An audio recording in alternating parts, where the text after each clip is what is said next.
AIIMS hospital में world plastic surgery day 2022 film festival का आयोजन किया गया। दिल्ली के अखिल भारतीय आयुर्विज्ञान संस्थान में 15 जुलाई को association of plastic surgeon of India एक फिल्म फेस्टिवल का आयोजन किया गया, जिसमें प्लास्टिक सर्जरी के सामाजिक पहलुओं को दिखाया गया। प्रदर्शित होने वाली फिल्मों में कोच्चि के Amrita institute of medical sciences में एक ट्रेन दुर्घटना में हाथ गंवाने के बाद डबल हैंड ट्रांसप्लांट से गुजरने वाले भारत के पहले व्यक्ति की कहानी दिखाई गई है। देखिए हमारे संवाददाता शाहनवाज खान की एक खास report, BBC 24/7 news, AIIMS hospital नई दिल्ली। ठीक है, 2 सिलेक्ट होते हैं तो मैं कह सकता हूँ एक्सट्रीमली टफ है और सीटें हालांकि बढ़ रही हैं, लेकिन MS लेवल पे भी सीटें बढ़ रही हैं, तो कंपटीशन हर जगह है, तो इसमें रुझान बहुत है। मैं डॉक्टर शिवांगी साहा हूँ। मैं असिस्टेंट प्रोफेसर हूँ department of plastic surgery AIIMS new Delhi में। इस इवेंट का मुख्य उद्देश्य था पब्लिक और लोगों का अवेयरनेस बढ़ाना कि प्लास्टिक सर्जरी का क्या इम्पैक्ट होता है लोगों की लाइफ्स पे। लोगों को लगता है कि प्लास्टिक सर्जरी और कॉस्मेटिक सर्जरी सिनोनिमस है और इन दोनों में कोई अंतर नहीं है, मगर प्लास्टिक का दायरा बहुत वास्ट है और कॉस्मेटिक सर्जरी सिर्फ उसका समझिए 10% है। ऐसे लोग जिनको ट्रॉमा के लिए, बर्न के लिए, कैंसर रिकन्स्ट्रक्शन के लिए और कंजेनिटल डिफॉर्मिटीज़ के लिए प्लास्टिक सर्जरी की ज़रूरत होती है, हम वो हाईलाइट करना चाहते थे कि कैसे ये चीज़ लोगों की लाइफ चेंज करती है। और मुझे लगता है कि इस कार्यक्रम से हमने ये उद्देश्य बहुत अच्छे से पूरा किया। फिल्में आज दिखाई गई, अगर आपने देखा हो, इसमें से कुछ फिल्में थी जो बर्न पेशेंट्स जिनके हाथ क्रिपल हो जाते हैं उनको कैसे ठीक करते हैं।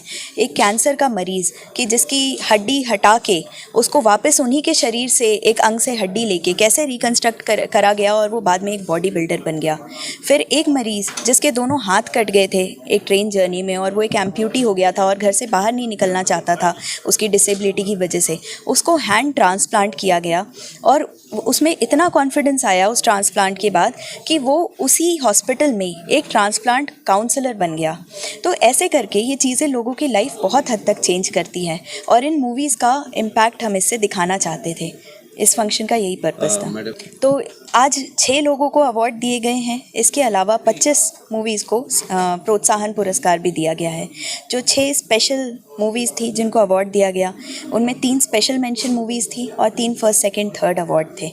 इनमें से एक मेरा भी अवार्ड था और मेरी जो फिल्म थी वो एसिड बर्न विक्टिम्स के ऊपर थी कि कैसे जिन लड़कियों के चेहरे पे एसिड फेंकी जाती है और उनके चेहरे जब डिफॉर्म हो जाते हैं तो उनके लिए कितना मुश्किल होता है सोसाइटी में एक नॉर्मल लाइफ जीना। क्योंकि आप माने या ना माने, एक सुंदर चेहरा लोगों के कॉन्फिडेंस को बहुत हद तक इफ़ेक्ट करता है और प्लास्टिक सर्जरी से जब इनके चेहरों को वापस रिकन्स्ट्रक्ट किया जाता है, इन लोगों के मन में वापस सोसाइटी में वापस घुलने मिलने की, अपनी नॉर्मल लाइफ जीने की चाहत होती है, जो उनके चेहरे ठीक होने के बाद वो फुलफ़िल कर पाते हैं और सोसाइटी में वापस जा पाते हैं। देखिए, ये फिल्म फेस्टिवल जो ऑर्गेनाइज़ किया गया यहाँ पे, उसका जो मेन पर्पस था कि लोगों को प्लास्टिक सर्जरी के बारे में पूरी जानकारी दी जा सके और उसके लिए हमने सारे इंडिया के जो प्लास्टिक सर्जन्स थे उनसे अपने पेशेंट्स के लिए कुछ फिल्म्स बनाने के लिए बोला था। तो उसमें हमें 120 के करीब जो हैं वो फिल्म एंट्रीज़ आई और उनमें से हमने शॉर्ट लिस्ट करी 25 और उसमें से वो 25 जो हैं सारी वो मॉर्निंग में फिल्म फेस्टिवल में दिखाई गई। और फिर ये सारा जो सिलेक्शन था ये फिल्म इंस्टीट्यूट पुणे वालों ने किया हमारे लिए। उन्होंने एक ज्यूरी बनाई थी और उसमें फिर अवार्ड्स दिए गए, जिसमें फर्स्ट, सेकंड, थर्ड अवार्ड और 3 स्पेशल मेंशन अवार्ड्स जो हैं वो दिए गए हैं। और उसमें जो फर्स्ट अवार्ड है वो डॉक्टर पराग सहस्त्रबुद्धे हैं पुणे से। उनका जो एक पेशेंट था जिसकी उन्होंने बोन का कैंसर होने की वजह से उसकी एम्पुटेशन ना करके उसकी जो लिम्ब है उसको दोबारा प्लास्टिक सर्जरी के द्वारा दूसरी टांग से छोटी बोन लेके उसको रिकन्स्ट्रक्ट किया था।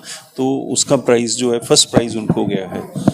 और सेकंड प्राइज़ जो है वो अमृता हॉस्पिटल कोची के डॉक्टर सुब्रमण्य अय्यर का एक पेशेंट था जो जिसमें उन्होंने ट्रांसप्लांटेशन करी दोनों लिम्स की।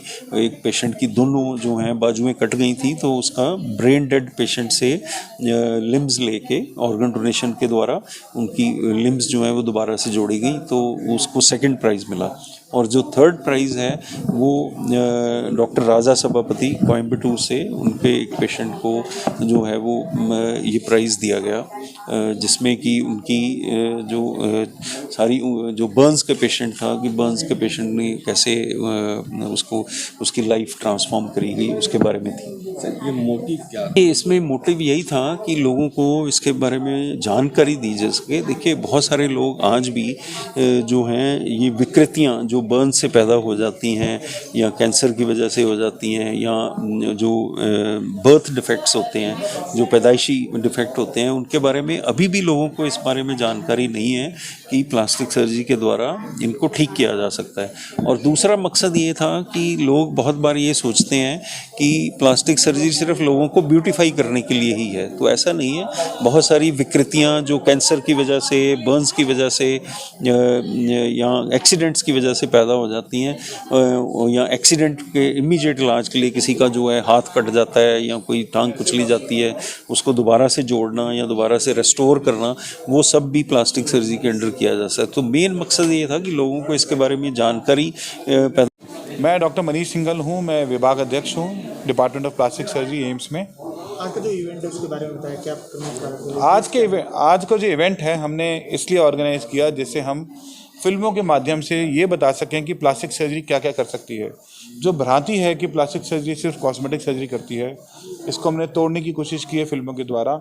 हमारे पास 117 फिल्में आई, जिनमें से हमने पहली 3 यहाँ पे दिखाई हैं, लेकिन बहुत सारी ऐसी पिक्चर्स हैं जिनमें प्लास्टिक सर्जरी ने लोगों के हाथ कटे हुए जोड़े, लोगों की उंगलियां कटी हुई जोड़ी, लोगों की टेढ़ी उंगलियां सीधी की, कैंसर के बाद उनके विकारों को ठीक किया, जन्म के विकारों को ठीक किया। लोगों की आवाज़ नहीं है, उसको आवाज़ को वापस लाए हम सर्जरी के द्वारा। तो बहुत सारे ऐसे मैसेजेस हमको मिले इन मूवीज़ के द्वारा, जिनको हम धीरे धीरे जनता तक पहुँचाना चाहेंगे। देखिए फिल्म दिखाने का मोटिव ये था कि फिल्में जो हैं यूजुअली लोगों को बहुत अट्रैक्ट करती हैं। अगर हम वैसे कोई बात कहेंगे तो लोग नहीं समझ पाएंगे। फिल्म एक माध्यम है जिससे लोग अपने आप को कनेक्ट कर सकते हैं। और आप जानते हैं आज के ज़माने में फिल्म अगर हम फिल्म बोलते हैं तो लोग ज़्यादा, अगर हम वैसे कोई पैम्फलेट बांटेंगे या कोई प्रेजेंटेशन दिखाएंगे तो लोग नहीं मानेंगे। फिल्मों में जो इफेक्ट होता है, और आप देखेंगे हमने फिल्म सारी अच्छी क्वालिटी की हमारे पास आई, तो फिल्म का एक जरिया हमने यूज़ किया अपनी बात को कहने का। जो हमने फिल्म में तो हमने एक जरिया यूज़ किया। अल्टीमेटली बात हम अपनी ही कह रहे हैं कि प्लास्टिक सर्जरी के बारे में लोगों को जागरूक करना फिल्मों के द्वारा।